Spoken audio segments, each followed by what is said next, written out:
Good evening, everyone. Welcome to our first session on Beyond the Brief, Decoding Public Policy Careers. And in this series, we will aim to understand the career space in public policy in India. And today's session is centered around development consulting. And for this session, we have a very special guest with us, Mr. Vaibhav Gupta. Sir is a manager in the Bridgespan Group's Mumbai office and has 9 years of experience in the social impact space, working with federal and state governments and non-governmental organizations, governance, and CSR consulting firms, as well as public policy think tanks. Prior to Bridgespan, Sir has worked with organizations such as Ministry of Skill Development and Entrepreneurship in Government of India, Samagra, Clinton Health Access Initiative, Samhita, and Digital Empowerment Foundation. Sir has also been a LAMP Fellow. Sir has keen interest in academia and research and has multiple publications and presentations across national and international forums to his name.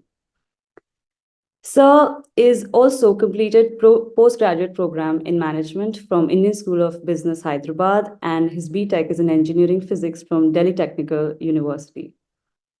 Thank you so much, sir, for joining us today.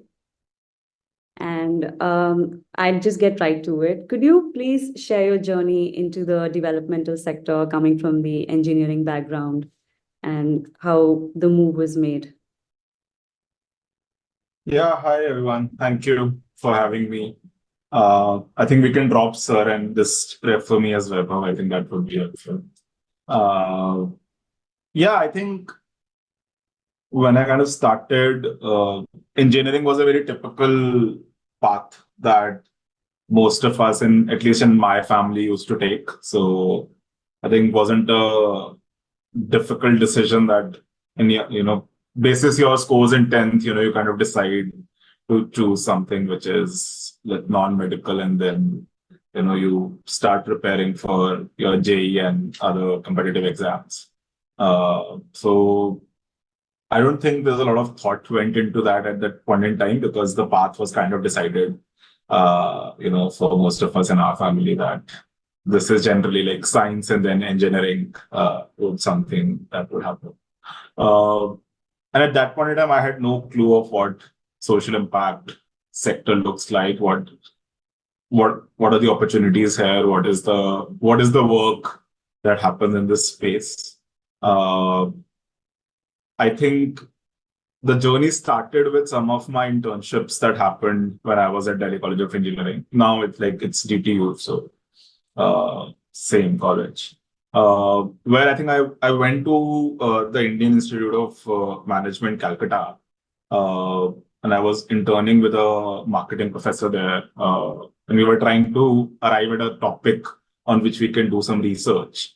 And the topic that we finally zeroed on was Jugaad, which is basically, it's basically called a quick fix solution, but what we realized was it's a sustainable, way of living at the bottom of the pyramid. So that became the topic of interest for us, and specifically for me, because that was my first dive into understanding this very broad space. I would still not say I was understanding social impact work and the issues and the challenges, but just like one kind of touch point to this particular space. And that led to a lot of work and a lot of interactions that I had across different stakeholders, which led me to take a plunge in the social impact space with the Digital Empowerment Foundation. And at that point in time, I had no clue of whether I want to stay in the sector and, whether do I see myself doing this work over the next couple of decades. This was more of like a 21-year-old, fourth year undergrad, just trying to try something new, considering that there is definitely, I can always come back to the corporate, more kind of commercial job opportunities. So this was more of just a trial. But I think when I started that journey, it was a very different experience. So that's how it started. It wasn't really very decided or a very planned, pathway for me. This was more of like a trial at a very young age to just see what this space has to offer. And there was always back of the mind, a thought that I can go back if there's something which doesn't work out. But that kind of led to, the other opportunities, and that's how the entire journey started. So that led to one day coming across the LAMP fellowship applications. And again, I think the whole idea was, just the fascination of working with a member of parliament, like nothing else. This is 2014, and still LAMP was like now LAMP is much more wider and known and acknowledged and appreciated. I think that time, at least I didn't know about it. I just knew that there is a fellowship where you get to work with a member of parliament. So let's try that out. And that's how LAMP happened. This was the 2014-15 batch where I worked with a member of parliament. And I think that led the path to then more committed kind of actions towards this space. So from there on, I think I kind of decided to stay in the space, stay in the sector, work in this ecosystem. So that led to the other organizations that you talked about, Gargi, which is the Ministry of Skill Development, Samagra, Samhita, Clinton Health, and finally at Bridgespan. So yeah, I think that's how this journey started. But now it's a very conscious decision and a conscious choice to stay in the sector and kind of be committed to this. Yeah.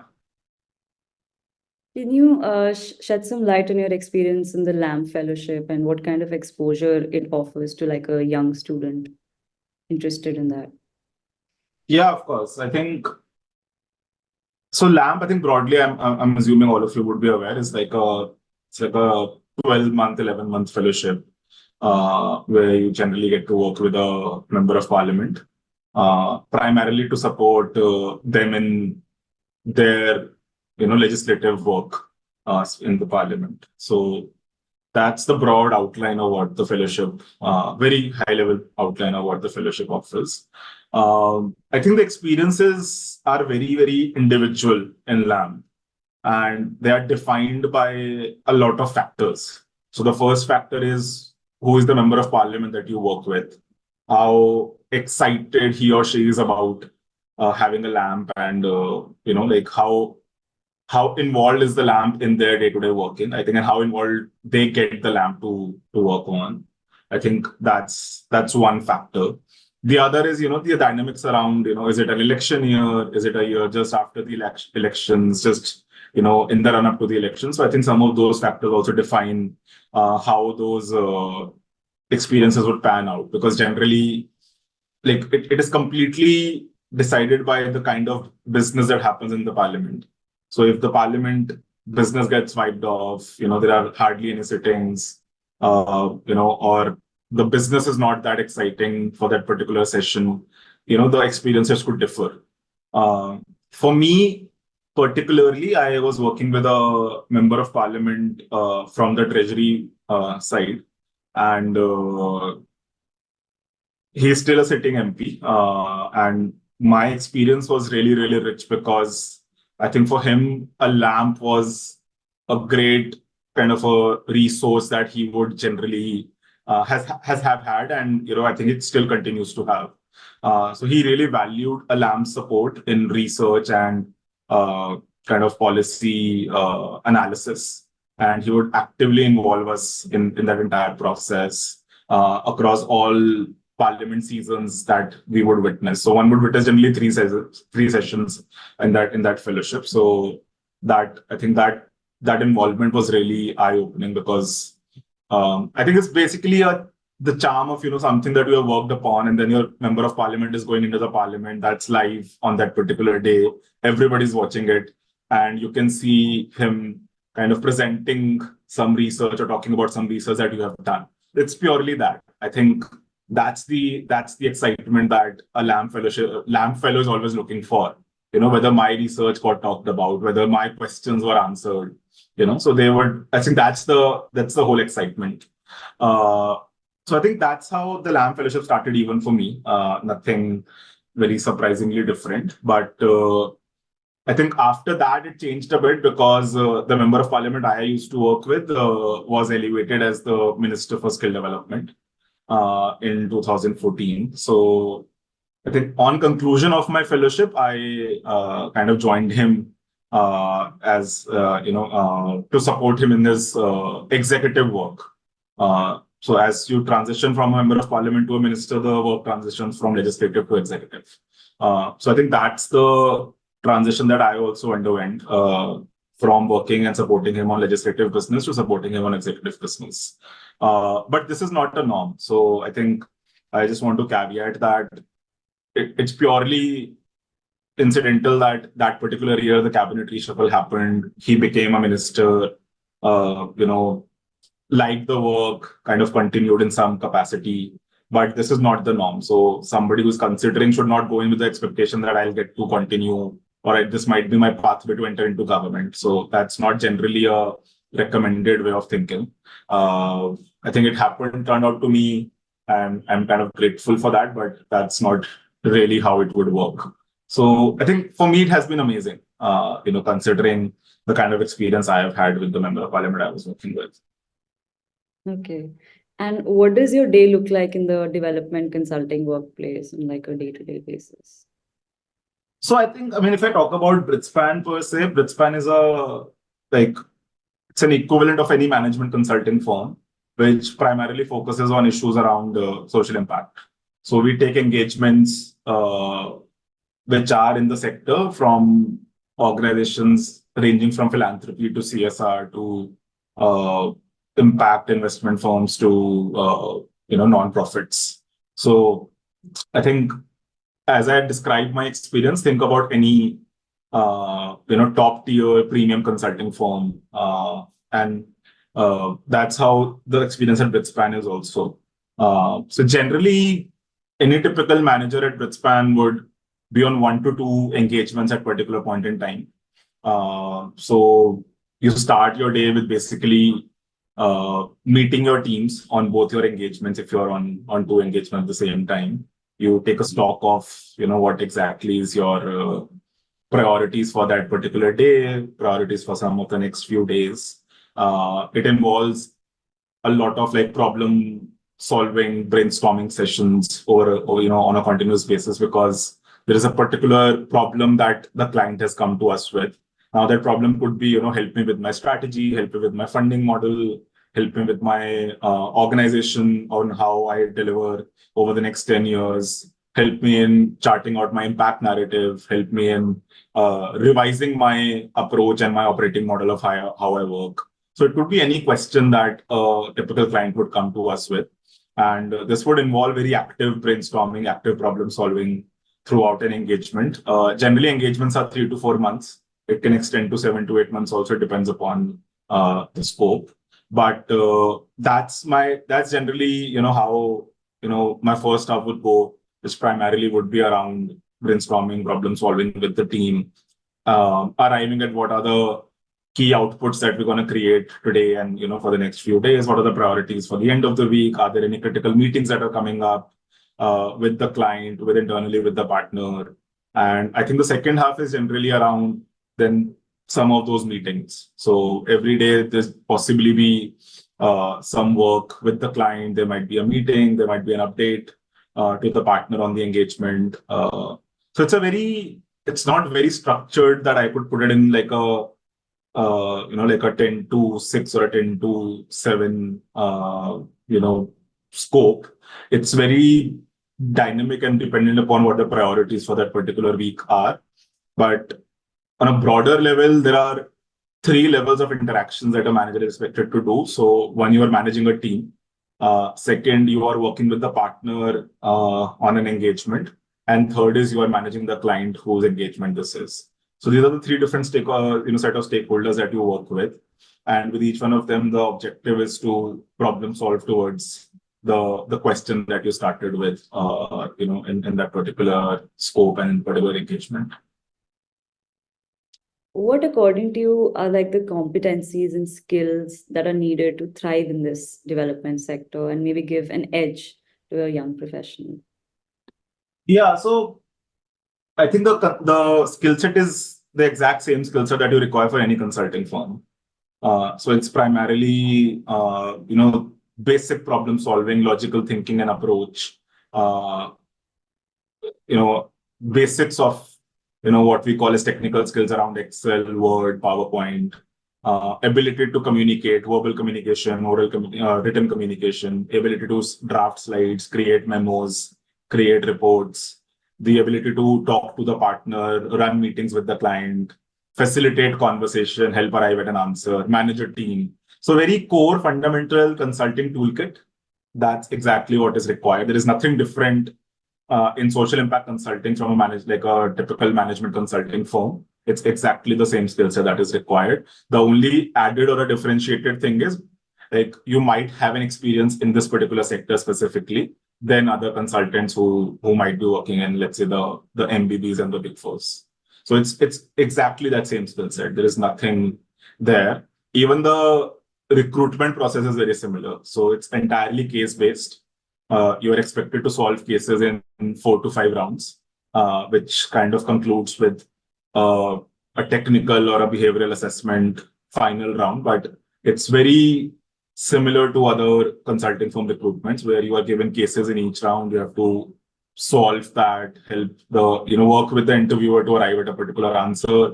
And the objective is to really think about how great you are at on the spot thinking in your approach to structuring problems, approaching the solution in a particular framework, ability to think through the different dimensions and constraints that are playing around in a problem. How do you bring in the client mindset? How do you ensure that your team would be working in this particular situation? How will you staff your team? What kind of work streams each team member would work upon? So it's exactly like a program management and a problem solving scenario that each round consists of. So yeah, I think that's broadly what I would say. Are there any particular resources or courses that you think are beneficial in transitioning to into this sector, coming from like a non-traditional background? So are you saying transitioning to social impact or transitioning to consulting? Development consulting. Sure. So I think development consulting, there are a lot of like material that is already available online. So like starting with the Bridgespan's own material that is there on the website. There is an applicant toolkit that we call, which has, a series of cases that we have, it talks about what kind of skills you need to build, what kind of cases we generally ask.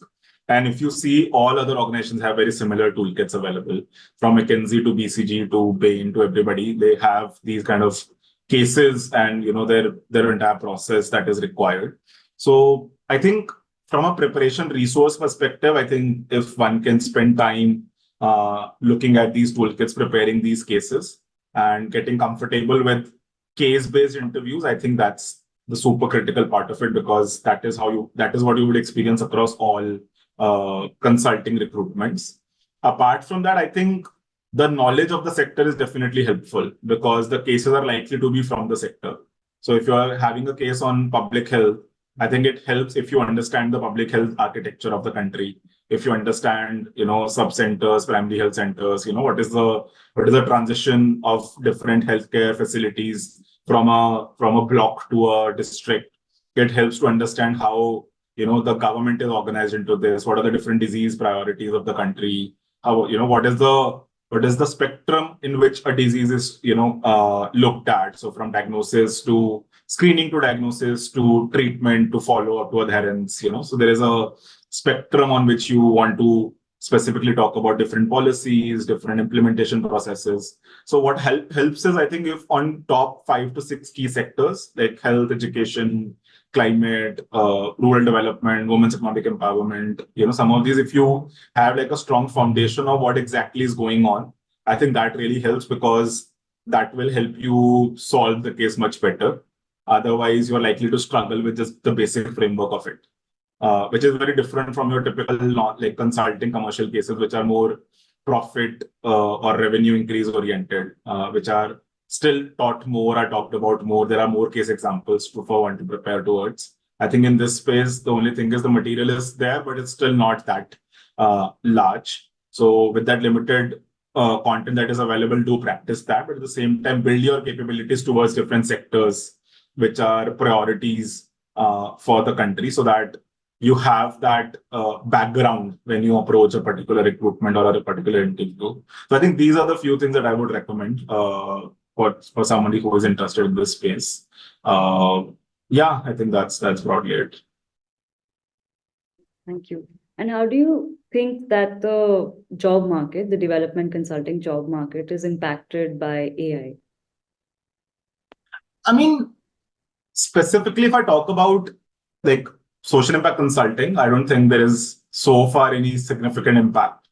And it's early stages, so I might not have the best answer or the right answer also. This is purely my current understanding of what I feel is going on, where I don't think anything where, it requires logical approach, it requires like problem solving skills. We are still there where we can like replace consultants, and find your answers yourself. I think clients would continue to value, the consulting support that is definitely there for them to brainstorm, think through the solution, and kind of co-design with them. I think in our space where AI is helpful is generally in research. It's still not as great as it should be, but because it's not really like relevant because it's not updated. Generally, the data is 2021, 2022 or something. So even still, you go on, let's say, generative AI to even do some basic research. I think it requires still another significant amount of time to verify that research. So I don't think the time has reduced so far. It is more, it's still work in progress for us. We don't actively also deploy such tools right now. We are very wary of the fact that the information has to be credible and relevant to the current ecosystem and not like 2 years back or 3 years back. What we generally might use AI for is, just thinking through some basic approach on, like if you want to get some tentative idea on where you can find this particular resource, data, report. I think that's broadly it. But we haven't been able to explore it any further, in our space at least. So that's my pure thinking as of today. Yeah. What were the challenges that you faced in your own journey in this sector? Yeah, no, thanks for this question. I think it's important to talk about that. And I think social impact space is still nascent in India, and specifically when I was venturing into it, I think I don't think even my peer colleagues would, and my batchmates from my education institutions would understand what I'm trying to do. So many of them would think, okay, like this time's trying to work in some NGO, trying to be some activist, or like that's the broad takeaway that they would have because of the the surface level understanding of what they have of this particular sector. I think it has come, like I've almost spent a decade in the space now, so I am also able to explain it much better now. But at the same time, it's still new for the broader audience to understand it, including my family and my parents when I was trying to convince them that this is the pathway that I want to take, as compared to the alternatives that I had, which were very attractive and in the traditional sense of growth and compensation and the fanfare around those jobs. So I think definitely the decision was very hard. I would not say it was an easy decision because there was definitely a compromise on compensation. There was a compromise on the alternate that you had and where you could have landed with that versus where you are right now. You had examples of people making better life on those alternate choices, but I had no example of how people have moved in this space and achieve what they have at that point in time. I mean, at least I was not aware of. I'm sure there were examples. So for me, I think that decision was more of like based on faith than anything else, that let me just try this out and maybe this turns out to be great. And I think that was difficult at that point in time because you had, like, I had absolutely no clue where I would land. What are the job opportunities, and every particular job I would think of where could I move next? And, will there be organizations who can, who would be open to considering my profile, who would be open to take me in those institutions. So I think that was definitely difficult. And at the same time, I think what I can say now after being in this space now is I think I am certainly sure that this particular ecosystem will grow in India. And I think this will be much more formalized, much more, young, exciting people with relevant backgrounds will start coming into the space. And this is set to kind of, take a shape where other sectors have been for the past like 2 or 3 decades. So I think I'm placing my bet on the sector now that this will grow, good people will come in, they will invest their professional career into building this space out. And that's why I think there is more hope than pessimism in terms of, what's lying ahead. Which is also, and you have proximate examples to talk about that, right? Like there are relevant courses that have come up. People are being able to pursue those courses. There are organizations that have come up.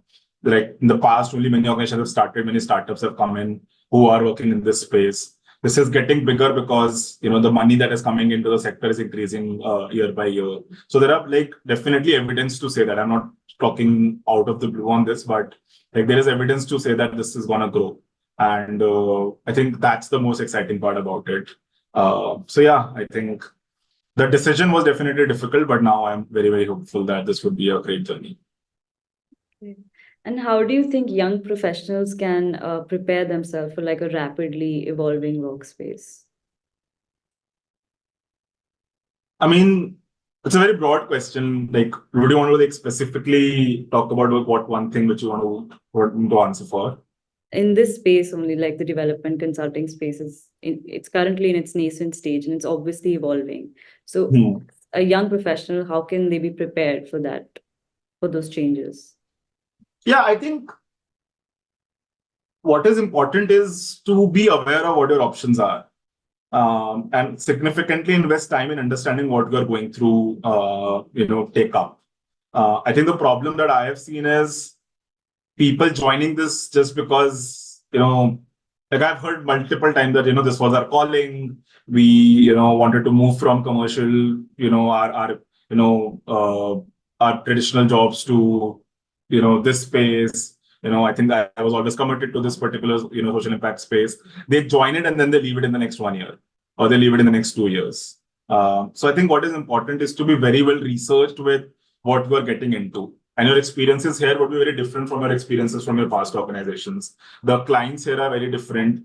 The career trajectory is very different. The kind of problems you're going to work on are very different. So be very, very researched and well prepared on what your options are. And what you are getting into is definitely important. Like, I have seen multiple examples of people leaving the sector just because they found it very different from their previous job. And I think if a conscious decision was made after exploring different choices of what you want to do, I think this could have been protected. And even within that, like there are multiple options. You can join government in some way. You can work with philanthropy organizations. You can join CSR organizations. You can work with development consulting orgs. You can go for non-profits. You can work with multinational and multilateral and bilateral organizations. So the space is much broader now. And there are people and great folks across all these organizations. But it depends on what kind of work you want to do. Do you want to actively work on the ground? You want to work in a consulting environment where you want to solve those problems, but you want to be part of the strategy, but not the implementation. Do you want to be in the research side of it? Do you want to be in the impact evaluation side of it? Do you want to be in the funding and the investment side of it? Like, what exactly do you want to do? How does it align well with your aspirations? I think be super clear about that. And now there are enough people in the sector that you can reach out to and understand individual pathways also. So like I am talking about you, talking to you all about social impact consulting as a pathway. I'm sure there would be others who will coming in. So try to understand what are the different pathways within the sector that are available and which pathway aligns more, to your thinking and your aspirations, and then take that call, rather than just joining something which was not thought through, and then you are kind of ending up disappointed in your experience, and then you are back to from where you started. So I think that's one thing which is very important. All right. I'm just going to ask you one final question. Yeah, please. What is one, maybe like a project that had a significant impact on you in your professional life and personally? Sure. So I'll anonymize the information around this project, but let me talk about what exactly the project was. This is with, of course, one of the organizations that I've been a part of, and we were supporting a state government in their public recruitments. I think these were basically, like, think about government recruitments, as they were. And this state hadn't had, I think, a successful government recruitment for like several years. And we were tasked to kind of help them ensure a transparent, process-driven recruitment for, I think, close to 40,000 posts that they had advertised.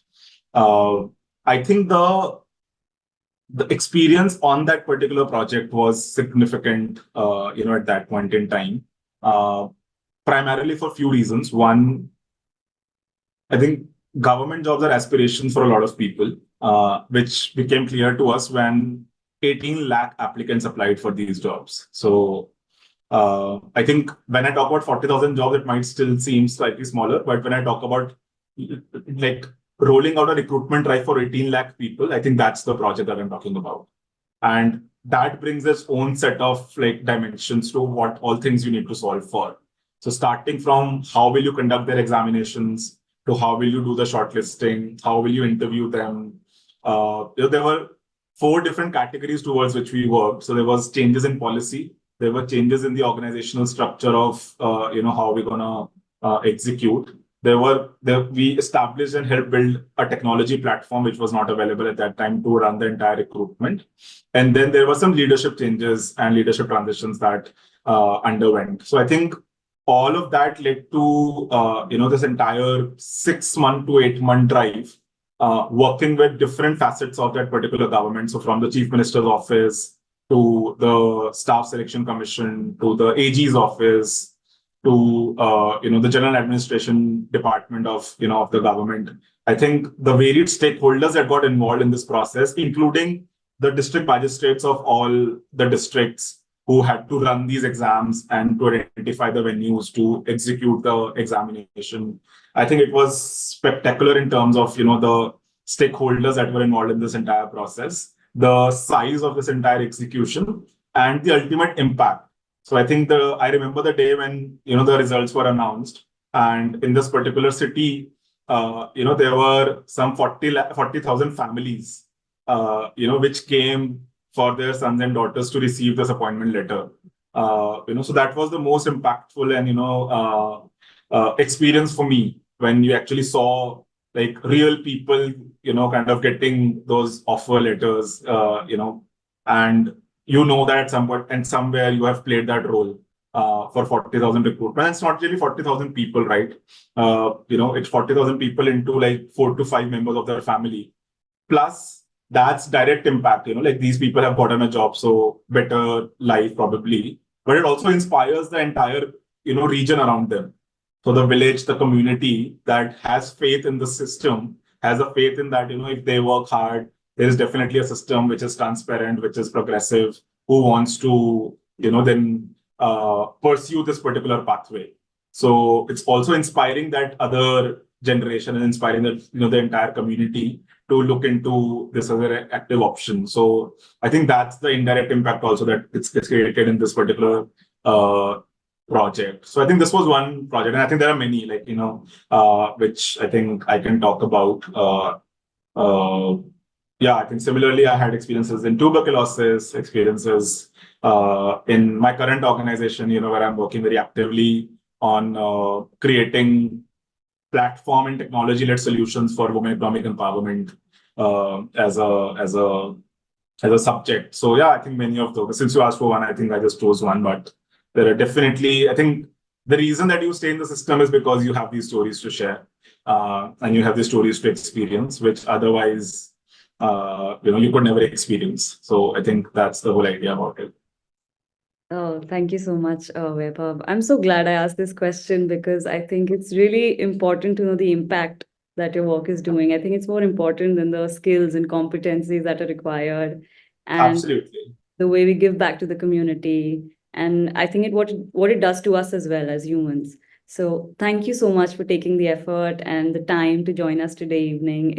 I'm really glad we had this conversation. Thank you so much. No worries. No worries. Thank you so much for having me. I'm really glad I could share some of my experiences and my journey with all of you. And happy to stay connected. I'm there on LinkedIn. You can just reach me, connect, and happy to help in whatever way possible. Thank Thank you. you.